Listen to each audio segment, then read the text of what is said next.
Hello दोस्तों, मैं आज आप लोगों के सामने थर्ड सेमेस्टर बी काम की पुस्तक कवितांजलि में समर शेष कविता लेकर आई हूँ, जिसके कवि हैं रामधारी सिंह दिनकर। तो चलिए दोस्तों, रामधारी सिंह दिनकर का पहले परिचय जान लेते हैं। तो रामधारी सिंह दिनकर जी जो बिहार प्रांत के हैं और मुंगेर जिला, और उनका जो जन्म स्थान है सिमरिया घाट में हुआ था। और उनके द्वारा लिखित पुस्तकें हैं रेणुका, हुंकार, बसंती एंड उर्वशी। चलिए दोस्तों, समर शेष कविता के बारे में देख लेते हैं कि समर शेष क्या है। कविता में कहते हैं, ढीली करो धनुष की डोरी, तरकस का कस खोलो, किसने कहा युद्ध की वेला गई शांति से बोलो, किसने कहा और मत बेधो हृदय वाहिनी के सर से, भरो भुवन का अंग कुसुम से, कुमकुम से केसर से, कुमकुम लेपूं किसे सुनाऊं, किसको कोमल गान, तड़प रहा आँखों के आगे भूखा हिंदुस्तान। यहाँ पे कवि कहते हैं कि मेरी जो दृष्टि है पराधीनता और मात्र बाहरी राष्ट्रों के शासन से नहीं आती है, बल्कि अपने देश में बेईमान, भ्रष्ट, आलसी, कमजोर, भ्रष्ट राजनेता, अधिकारी, कर्मचारी भी अपने कुकृत्य दुष्कृत्य से समान जनता को दुखी व परेशान और गुलाम बनाकर देश को कमजोर और पराधीन करते हैं। देश की धड़कन से प्रेम करने वाले तथा सुख शांति समता समृद्धि चाहने वाले दिनकर जी को बेईमानी, कमजोरी, घूसखोरी, जातिवाद, भ्रष्टाचार, परतंत्रता के लक्षण लगते हैं। इसी सबसे परेशान होकर कवि कहते हैं कि किसने कहा हमें अंग्रेजों से आज़ादी मिली है और युद्ध खत्म हो गया है। तुमने जो शस्त्र या हथियार समेट कर रख दिए हैं उन्हें फिर से खोलो, क्योंकि बाहरी दुश्मन तो चले गए हैं, लेकिन अब हमें अपने भीतरी दुश्मनों से लड़ना है। अभी सुख शांति नहीं मिली है, अभी तो देश में गरीबी, भूखमरी, अत्याचार वैसे का वैसा ही है, केवल अत्याचारी बदल गए हैं। अभी और लड़ना बाकी है, अभी युद्ध बाकी है, अभी पूरा हिंदुस्तान भूखा है, तो इसलिए अभी हमें लड़ना है। आगे चलते हैं दोस्तों। फूलों की रंगीन लहर पर ओ उतरने वाले, ओ रेशमी नगर के वासी, ओ छवि के मतवाले, सकल देश में हलाहल है, दिल्ली में हाला है, दिल्ली में रोशनी, शेष भारत में अंधियाला है। मखमल के पर्दों के बाहर, फूलों के उस पार, ज्यों का त्यों खड़ा है आज की मरघट का संसार। कवि का मन बहुत ज़्यादा दुखी है। कुछ चंद लोग को जो स्वतंत्रता की खुशी मना रहे हैं, उनसे प्रश्न करते हैं कि शासन केंद्र में है और वहाँ पर रहने वाले को ही आज़ादी मिली है, क्योंकि दिल्ली को छोड़कर पूरे देश में गरीबी, अशांति का जहर अभी भी फैला हुआ है। लेकिन दिल्ली खुशी से मना रही है, खुशी से झूम रही है। दिल्ली में खुशियों के दीप जगमगा रहे हैं। पूरा देश तो अंधेरे में अभी भी डूबा हुआ है। सुख सुविधाएं तो दिल्ली तक ही सीमित है। मखमल के पर्दे मतलब खुशियों में दिल्ली ही है। दिल्ली को छोड़कर पूरा देश आज भी वैसे का वैसा दुख भोग रहा है। देश आज भी ऐसे ही खड़ा है जैसे पहले दुखी था। आज समाज सम्मान को मारकर मुर्दों की तरह जी रहा है। वह मुर्दानी आज भी फैली हुई, मुर्दानी मतलब आज भी लोग मरे हुए से फैले हुए हैं। यहाँ पे कवि बोलते हैं कि आज भी पूरा का पूरा संसार जो है दिल्ली को छोड़कर मरघट के समान ही है। आगे चलते हैं दोस्तों। वह संसार जहाँ पर पहुँची अब तक नहीं किरण, जहाँ क्षितिज है शून्य अभी, तब अंबर तिमिर वरण है। देख जहाँ का दृश्य आज भी अंतस्थल हिलता है। माँ को लज्जा वसन और शिशु को ना क्षीर मिलता है। पूछ रहा है जहाँ चकित हो जन जन, देख अकाज 7 वर्ष हो गए राह में अटका कहाँ स्वराज। यहाँ पे कवि बताते हैं कि आज़ाद भारत में ऐसे स्थान भी हैं जहाँ स्वतंत्रता मिलने के बाद भी लोग वैसे के वैसे ही दुख झेल रहे हैं, अंधेरे सह रहे हैं। वहाँ आज तक कष्टों का अंत नहीं हुआ है।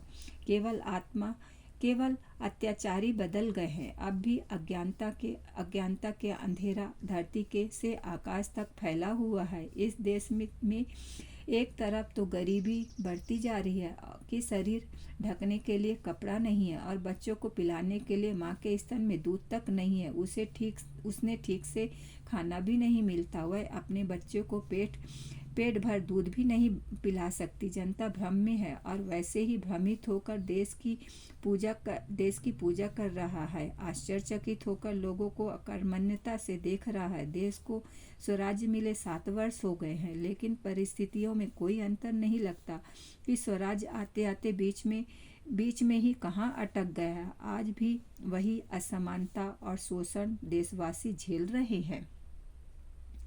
आगे चलते हैं दोस्तों। अटका कहाँ स्वराज्य, बोल दिल्ली तू क्या कहती है। तू रानी बन गई, वेदना जनता क्यों सहती है। सबके भाग दबा रखे हैं, किसने अपने कर में। उतरी थी जो विवाह हुई बंदनी, बता किस घर में। समर शेष है यह प्रकाश, बंदी गृह से छूटेगा, और नहीं तो तुझ पर पापिन महाब्रज टूटेगा। सो यहाँ पे कवि बताते कि देश प्रेमियों तो अपने प्राण देकर स्वतंत्रता दिलाई है, पर हमारे पास कुछ भी नहीं है। क्यों हमारे दिन नहीं बदले। दिल्ली से प्रश्न इसलिए कवि कर रहे हैं क्योंकि वह तो राजधानी है और वहाँ आज़ादी वहाँ के लोगों को आज़ादी मिली है, पर पूरे देश में क्यों नहीं मिली। दिल्ली तो रानी बन गई है और दुल्हन की तरह सज गई है, लेकिन इसके जो नीचे तड़के ऊंचे बड़े बड़े भवन चकाचौंध सब कुछ है वहाँ, लेकिन देश की जनता अब भी क्यों दुख भोग रही है। तू ही बता कि सबकी किस्मत किसने अपनी मुट्ठी में कर रखी है। कब दिन फिरेंगे। आज़ादी की लहर तो तारों वाली रात के समान सबके लिए धरती में उतरी थी, लेकिन उसमें से किसने रौंद कर सिर्फ कुछ लोगों को ही देशवासियों को मिली है। तो अभी भी देशवासियों का उद्देश्य समाप्त नहीं हुआ। आज़ादी की रोशनी अभी भी लोगों को जेल से छुड़ाना है, नहीं तो दिल्ली तुझ पर ही पाप का घड़ा फूटेगा, तुझ पर ही कठिन संकट आएगा। क्योंकि अभी भी बहुत सारे लोगों को स्वराज्य नहीं मिला है, स्वराज को सही मायने से नहीं लेकर आया गया है। तो यहाँ पे कवि बता रहे हैं कि जो दिल्ली अगर सबको सही नहीं करती है तो उस पर ही वज्रघात टूटेगा। आगे चलते हैं दोस्तों। समर शेष है इस स्वराज्य को सत्य बनाना होगा, जिसका यह न्यास उसे सत्वर पहुंचाना होगा। धारा के मग में अनेक पर्वत जो खड़े हैं, गंगा का पथरोक इंद्र के गज से जो अड़े हुए हैं, कह दो उनसे झुके अगर तो जग में यश पाएंगे, अड़े रहे तो ऐरावत पत्तों से बह जाएंगे। तो यहाँ कवि बता रहे हैं कि युद्ध अभी भी बाकी है, क्योंकि स्वराज्य को सही मायने में स्वराज्य बनाना होगा। पूरे देश में उसके उन दुखी भेड़ियों को पूरा करना होगा जो परतंत्रता में देश की जनता को झेल रही है, अन्यथा यह स्वराज्य झूठा ही रहेगा। जिसका जो स्थान है उसे यथास्थान शीघ्र ही दिखाना होगा। यह कार्य इतना सरल नहीं है, क्योंकि बड़े लोग इस राय में पर्वत के समान रोड़ा बनकर खड़े हैं, क्योंकि उनके अधिकारों में कभी कमी आ गई है। रोग गंगा रूपी पवित्र कार में शासक रूपी धनी मानी लोग इंद्र के हाथियों के समान रास्ता रोककर खड़े हैं। उन्हें संदेश दे दो कि अपने गलत रास्तों से स्वयं ही हट जाए तो अच्छा होगा, अच्छा नाम होगा, वरना नाम लेने वाला भी कोई नहीं रहेगा। नहीं तो वे इंद्र के शक्तिशाली हाथी के पत्तों के जैसे हवा में उड़ा दिए जाएंगे। सो यहाँ पे बोलते हैं कि जिस तरह से इंद्र का ऐरावत हाथी है सबको कुचल डालता, वैसे ही जो लोग पापी हैं अपने पाप को कम करके और अपना सब ठीक कर ले, नहीं तो वो उनको कुचल दिया जाएगा।